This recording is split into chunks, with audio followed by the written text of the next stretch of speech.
কি সুন্দর, নিজের চোখেই দেখো না, তাহলে আমি কেন ওকে কালো ড্রেস পরে এসে ভালো লাগছে আমি সেটা বলতে পারবো না, তোমাকেও ভালো লাগছে। না না আমি খারাপ। কাছে এসে কেন কাছে আসতে পারিনি আমি আজও বুঝিনি।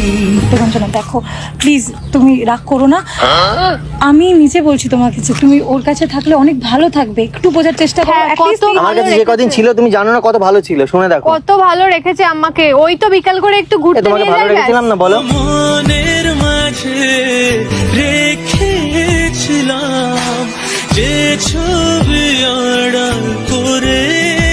তাহলে থাকো না, ওই ভালো রেখেছিল আরে যাকে ওর তো তাকে। থাকছে না, ওর আমি এই ধরনের ছেলের সাথে থাকতে পারবো না, আমার লয়াল ছেলে লাগবে। আমার সবকিছুই লাল, মানে লয়াল, মানে মানে আমার সবকিছুই লয়াল। কি সব ভুল তুমি সবকিছুর কাছে শুনে দেখো না। ও জানে তো সবকিছু, তোমার কি লাল কি সাদা, কি লাল কি সাদা কি আজকে কালো। এরকম পরিস্থিতি তৈরি হতো না, একটা সময় জানো আমি ওকে মানে আমার 16 আনা ভাবতাম, হ্যাঁ। পরে আমি জানতে পারলাম যে ওর কাছে আমি একা নাও না, পরে আমি জানতে পারলাম যে ওর কাছে আমি একা নাও না। खुशी के पल कहाँ ढूंढूं। দেখো আমি এখন তো তোমার জীবনে নেই, তাহলে পরে আমি তোমার কাছে এখন 16 32 কিচ্ছু না, যা কিছু সবকিছু তোমার গার্লফ্রেন্ড, এটা বোঝো। 32 নাকি 34 মনে হয় 36। আমার গার্লফ্রেন্ড 32 না 34, আমার গার্লফ্রেন্ড 32 না 34। মানে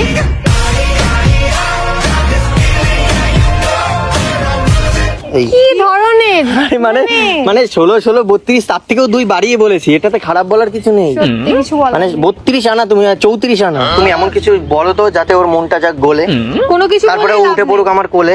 ওরম তাকিও না আমি কেবলা হয়ে যাই।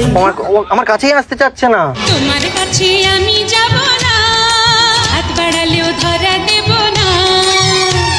কি যে করি আমি তো ওকে ছাড়া থাকতেই পারছি না, জানো আমি টাচ করতে যাচ্ছি, টাচও করতে ইচ্ছে না, ইচ্ছে না। ওই এটা দেখো পাবলিক প্লেস। কেন করছো উড়িয়ে আমার নিজেই জ্বলছো। তুমি ভাবো একটা রিলেশনে মানে না টাচ করে না কিছু করে থাকা যায়, না টাচ করে না কিছু করে থাকা যায়। তাহলে আমার সাথে ছিলে কি করে? তোমায় আমি ভালোবাসি বলবো কত আর। তোমাকে টাচ করিনি না, মানে মানে আমি না ভুলে যাচ্ছি। দেখো শোনো, টাচ অব্দি করিনি, তাই আমি ওর সাথে ছিলাম। আর তোমাকে কত কিছু করেও আমি তোমার সাথে থাকতে পারছি না, কত কিছু করেও আমি তোমার সাথে থাকতে পারছি না। বোধহয় তেমন ভালোবাসতে পারছি না। আমার বোঝা হয়ে গেছে, কি বোঝা হয়ে গেছে? সবই বোঝা হয়ে গেছে, কি চলছে না চলছে। ও এখন আমার নেই, তুমি বুঝতে পারছো না।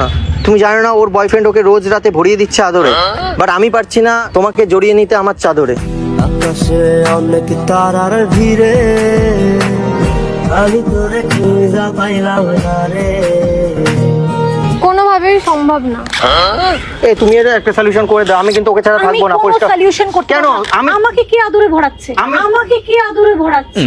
তুমি দেখতে গেছো আমাকে কেউ আদরে ভরাচ্ছে নাকি ভরাচ্ছে? তুমি উল্টো পাল্টা আমি বলছো ওইসব আমার জিনিস সামনে। দেখতে পারবো না, আমি নিজে চোখে ওইসব দেখতে পারবো না, তুমি বুঝতে পারছো না। প্রথমত আমার লজ্জা লাগবে, আর দ্বিতীয়ত আমি পারবো না ওইসব দেখতে, আমি চোখের সামনে। আমি পারবো না, আমি পারবো না। তো যখন পারবেই না দেখতে, তাহলে ওর সাথে রিলেশনটা ঠিক করে নাও। কেন?